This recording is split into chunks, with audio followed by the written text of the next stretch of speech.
Hello, you're watching HW News. This is me Anusha. Let's have a quick look at the headlines today.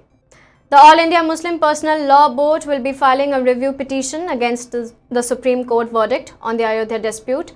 The board, after a meeting, said that although they do not have much hope a review petition will be filed, they have also decided to refuse the 5-acre alternative plot of the land that the Supreme Court has asked the centre to allot for a mosque.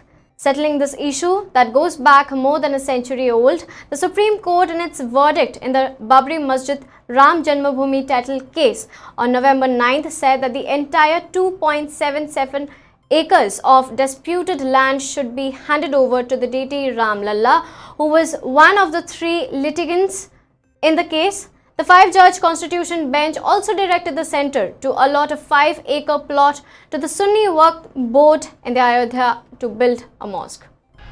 Now moving on, the leaders of the Shiv Sena and the BJP paid tributes to the late Shiv Sena founder Bal Thackeray on his 7th death anniversary at Shivaji Park today. However, they managed to avoid each other at the event. Shiv Sena chief Uddhav Thackeray and his family members, including his son Aditya Thackeray, were there.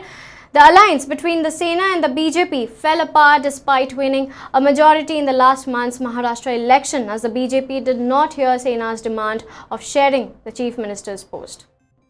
Now, days after Bharatiya Janata Party leader Gautham Gumby drew criticism over his absence from the Parliamentary Standing Committee meeting to discuss the rising level of air pollution in Delhi, missing posters of the East Delhi MP surfaced. These posters cropped up after Gautham Gambhir skipped the Parliamentary Standing Committee of the Urban Development meeting over air pollution in Delhi on November 15th.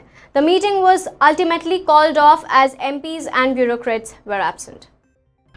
Now, Prime Minister Narendra Modi today congratulated Rajapakse for his victory in Sri Lanka's presidential elections. Mr. Rajapakse, who is an ex-army officer and the younger brother of the former president of Sri Lanka, had won 51.9% of the vote. Thanking Prime Minister Modi for his wishes, Mr. Rajapakse tweeted that he looks forward to strengthening their friendship and meeting him in the near future. Now, the Delhi police has registered an FIR against the JNU students for vandalizing Vivekananda's statue and the Vice-Chancellor's office during the protest over hostel fee hike. Till now, 7 students have been identified in the matter. However, their names have not been disclosed yet. According to the complaint, objectionable messages were also found on the pedestal of the statue at the campus. The complaint further stated that the incident took place on November 14th. The incident drew massive criticism from all quarters, with several pointing out that vandalizing the statue was no way to stage a protest. Now, Air India and Bharat Petroleum Corporation, the 2 debt-ridden state-owned companies, are expected to be sold by the government by March next year, Finance Minister Nirmala Sitharaman said in an interview.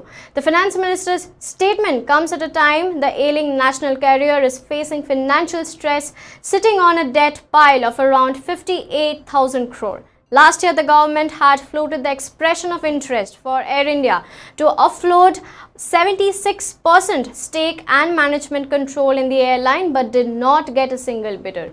The government is currently owns 100% equity of airline.